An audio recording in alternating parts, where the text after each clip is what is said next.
What's up, everyone? Aaron Nagler here with CheeseheadTV, coming to you live with some Packers trivia for the last time in 2020, at least for the off season. Maybe we'll be back during the regular season. Maybe we'll feature it during an episode of Transplants or something here or there. But for the off season, this will be the last live Packers trivia for 2020. Great to see some familiar faces in the comments. Always good to see all of you, and I can't thank you guys enough. Before we get this going, I just want to thank everybody for coming by each and every day throughout quarantine, throughout the lockdown. We've really got a bit of a community here, and it genuinely means a lot that you guys spend even a little bit of time with us here at Cheesehead TV, whether it is here for trivia or my daily chats or what have you.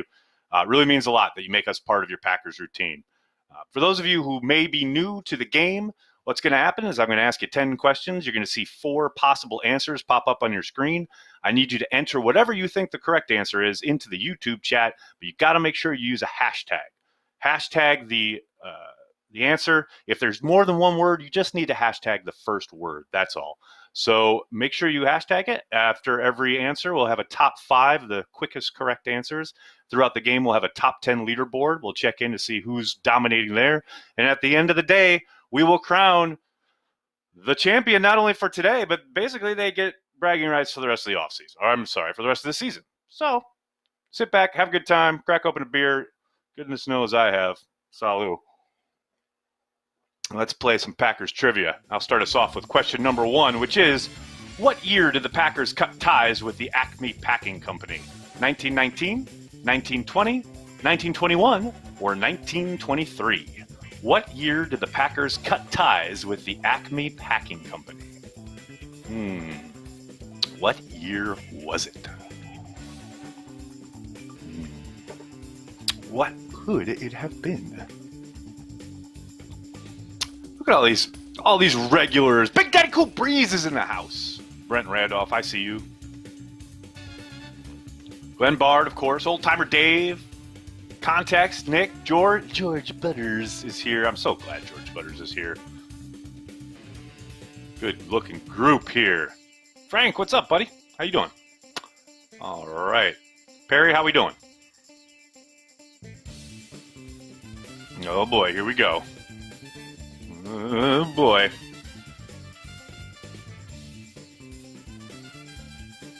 You got him? All right, here we go. J. Emmett Clare granted an American Professional Football Association franchise to Green Bay in the name of Acme Packing Company on August 27th, 1921. Within a week of that first league game, the Packers cut ties with the financially strapped Acme Packing Company. That's right, it was like a week into them being an official franchise in 1921. 1921 was the answer. Who knew what? When did they know it? Look at Ann throwing down early. Jared, Frank, Joey the Jaguar, what's up? Brett Boyd. Whew, that's some hot times right there. People know their Packers trivia. Now, question number 2. In 1922, Green Bay's franchise was ousted from the APFA for what infraction? Late dues, college players, illegal equipment, or bribes? What shady stuff were the Packers trying to pull in 1922 that got them ousted from the APFA? They pay their dues late, they use college players, have some illegal equipment, or are they bribing folks? Late, college, illegal, bribes. Those are the hashtags you need. In 1922, Green Bay's franchise was ousted from the APFA for what infraction? Back when football was the Wild West. Context, you ain't kidding. Very, very true. Remember to hashtag the word. You got to hashtag the word, not the letter of the answer. Hashtag the first word of whatever answer you're trying to give. We got a top 5. All right. During a league meeting in Canton, Ohio, Green Bay was ousted of the APFA for using college players under assumed names in a non-league game against Racine at the end of the 21 season. That's right. They were using college players, doing them dirty. All right. Who knew what? When did they know it? Boyan G knew what was up.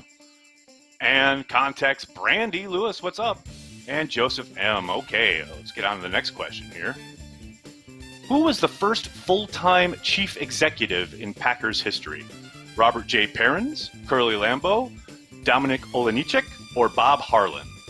Who was the first full-time chief executive in the Packers' history? Robert J. Perrins, Curly Lambeau, Dominic Olejniczak, or Bob Harlan? Remember, you only need to hashtag the first word. So in this case, the first name. Robert, Curly, Dominic, or Bob? Who was it? First full-time chief executive in Packers history.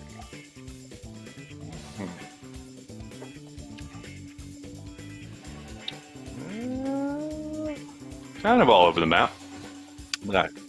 Which of course I kind of expected. All right. Well, we got our top 5. All right, here we go. Judge Robert J. Perrins was elected Packers president on May 31st, 1982, succeeding Dominic Olejniczak. Perrins became the first full-time chief executive in team history. Who knew what? And when did they know it? Bobby Perrins, all right, patriotic Pats fan, Joseph M, DP Napes, and Joe O. 3 questions in, let's take a look at our first peek at the leaderboard. What's that top 10 looking like, Perry?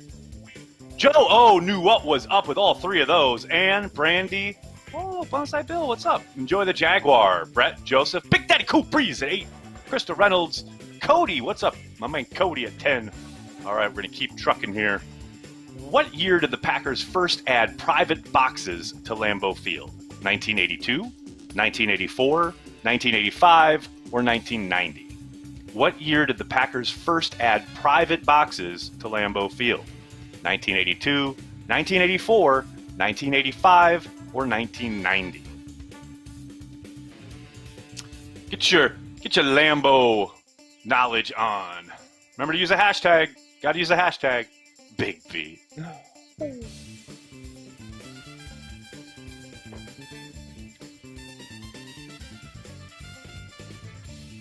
Brandy, you've never been to Lambeau? Gotta fix that.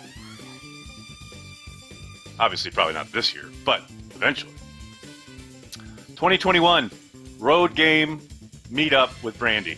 Everybody's invited. All right. The Packers built 72 private boxes at Lambeau Field in 1985, which increased stadium seating capacity to 56,926 at the time. That's right. The answer is 1985. Who knew what? When did they know it? Krista Reynolds throwing down at number 1. Dylan Matthews, Nick Simmons, Ryan, and Pogs. What's up, buddy? All right, let's keep moving. Which team did Lindy Infante coach with prior to getting the head coaching job in Green Bay? Bears, Browns, Cowboys, or Chiefs? Which team did Lindy Infante coach with prior to getting the head coaching job in Green Bay? Bears, Browns, Cowboys, or Chiefs? Which team did Lindy Infante coach with prior to getting the head coaching job in Green Bay? I see the olds know this one. We remember. Legacy coming in clutch. That's right, Joey. Those of you who have watched your Legacy documentary, you know the answer to a lot of these. Well played. Well played indeed.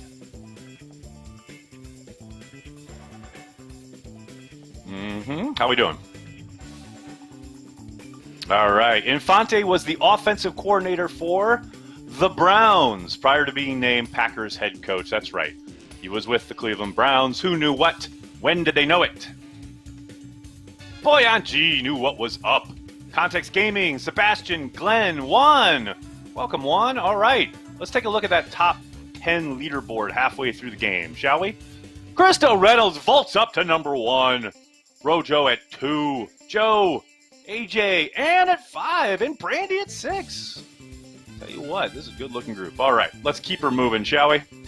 Which team did the Packers play in their last game ever at Milwaukee County Stadium?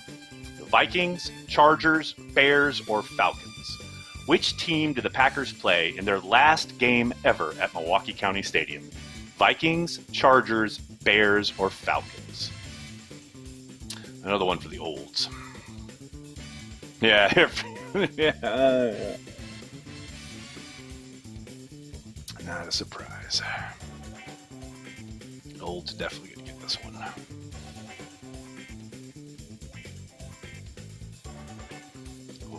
Oh boy.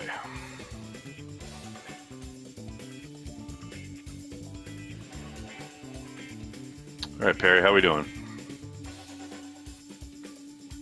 All right. The Packers ended their 62-year Milwaukee stay on a winning note, beating the Atlanta Falcons 21-17 on December 18th, 1994 at County Stadium, featuring a very famous Brett Favre run. It is the Falcons. That was the answer. Who knew what? When did they know it? Boy on G knew what was up. Context Gaming, Big B, Ryan, and Ann pulling up there at 5. All right, let's keep going. Next question. Where did Sterling Sharp play college football? Was it Florida, South Carolina, Boston College, or Georgia? Remember, the hashtags you need are Florida, South, Boston, or Georgia. Florida, South Carolina, Boston College, or Georgia. Where did Sterling Sharp play college football?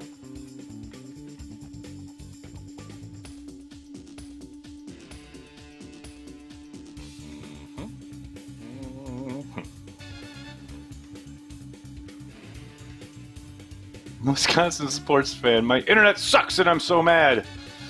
Hey man, we can only account for so much, you know. Wish I could help out.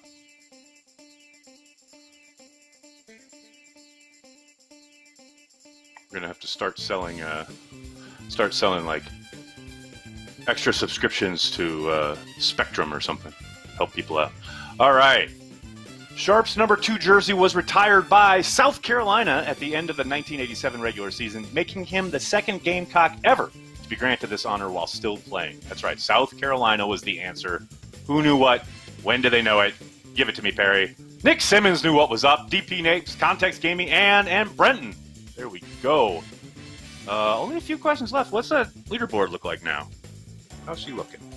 Well, Krista Reynolds holding on to the top spot over Joe due to timing. Rojo at 3, AJ McKinney, and I see you at 5. All right, there we go. Let's keep her going. In 1997, the Packers signed Brett Favre to a contract extension that at the time made him the highest paid player ever. How many years was that extension? 4, 5, 6, or 7? 4, 5, 6, or 7 years. How long was the extension Brett Favre signed in 1997 that made him the highest paid player ever at the time? Yeah, as expected, all over the map.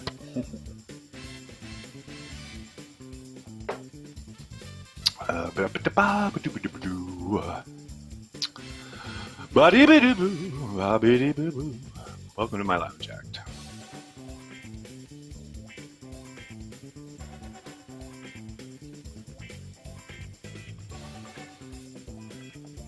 All right, we got our top 5. Here we go. On July 25th, 1997, Favre signed a 7-year contract extension, which was the longest contract for a player ever in the history of the franchise. 7-year extension. Who knew what? When did they know it? Boy on G knew what was up. Sebastian Fitz, Kenny Erickson, Bubba Sports Mania Talk. What's up, man? And Cody Rocap at 5. Next question. Which NFL team did Ted Thompson play for? The Oilers, Cowboys, Saints, or Dolphins? Which NFL team did Ted Thompson play for? The Oilers, Cowboys, Saints, or Dolphins? Where are my Ted Thompson diehards at? Which NFL team did Ted play for? Oilers, Cowboys, Saints, or Dolphins?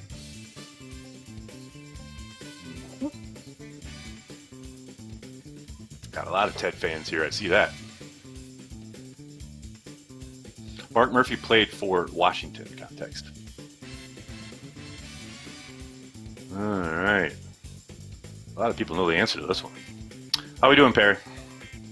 All right.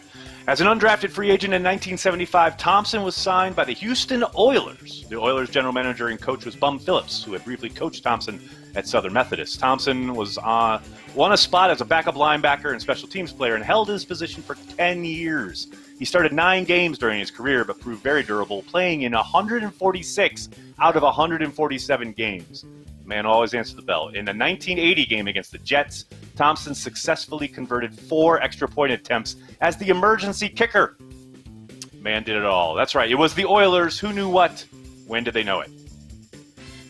Boyan G knew what was up. Nick Simmons, Context Gaming, and George Murphy there at 5. All right, heading into the final question. What's that leaderboard look like? Krista Reynolds holding on to that top spot over Rojo. Bonsai Bill, Nick Simmons, Old Timer Dave at 5. Cody Roadcap jumping up to 6. Glenn Bard at 7. Jitsu at 8. Kenny at 9. I see Eric climbing at 10. All right. Final question. This is for the true diehards. This is a way back machine here. Where did me and Banky meet? Where did Nagler and Banky meet? The co-founders of CheeseheadTV. Was it at Lambeau Field? In jail? North Carolina School of the Arts? Or Kettle of Fish? Your hashtags are Lambeau, jail, NCSA, and Kettle. Where did Nagler and Banky meet? Lambeau, jail, NCSA, or Kettle of Fish? The last question for 2020. Cheesehead TV Live Packers Trivia. For all the bragging rights, where did we meet? Oh boy. Oh boy. Shout out to those of you answering jail.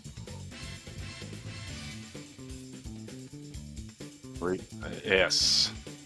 Corey and I met at North Carolina School of the Arts, NCSA. North Carolina School of the Arts is where we met. I would say famously, but really infamously, if we're being honest. All right. Who knew what? When do they know it? Give it to me, Perry. Sebastian Fitz knows his Cheesehead TV history. Context, Bonsai Bill, Brenton, and Dylan. Okay. Final reveal. What does that look like? Final leaderboard of the season. Crystal Reynolds takes it home. She's been a champion before. She's a champion again today. Rojo at 2. Bonsai Bill at 3. Nick Simmons at 4. Old Timer Dave, I see you at 5. Cody, Kenny, Eric, Josh, Deborah coming in at 10 right there at the end. I can't thank you guys enough for hanging out with myself, Perry, all of our producers this offseason. Thank you so much for making trivia part of your offseason, part of quarantine. We originally did it just to have something to do, some place people could hang out while we were all on lockdown. This really became a bit of a YouTube family. I can't thank you guys enough. Hope you keep it here on the YouTube channel for Cheesehead TV. Please hit like on the video, subscribe to the channel, tell your friends, tell your family. Cheesehead TV, we are devoted to Green Bay Packers fans worldwide. Thanks a lot, everybody. Have a great day. Go Pack Go.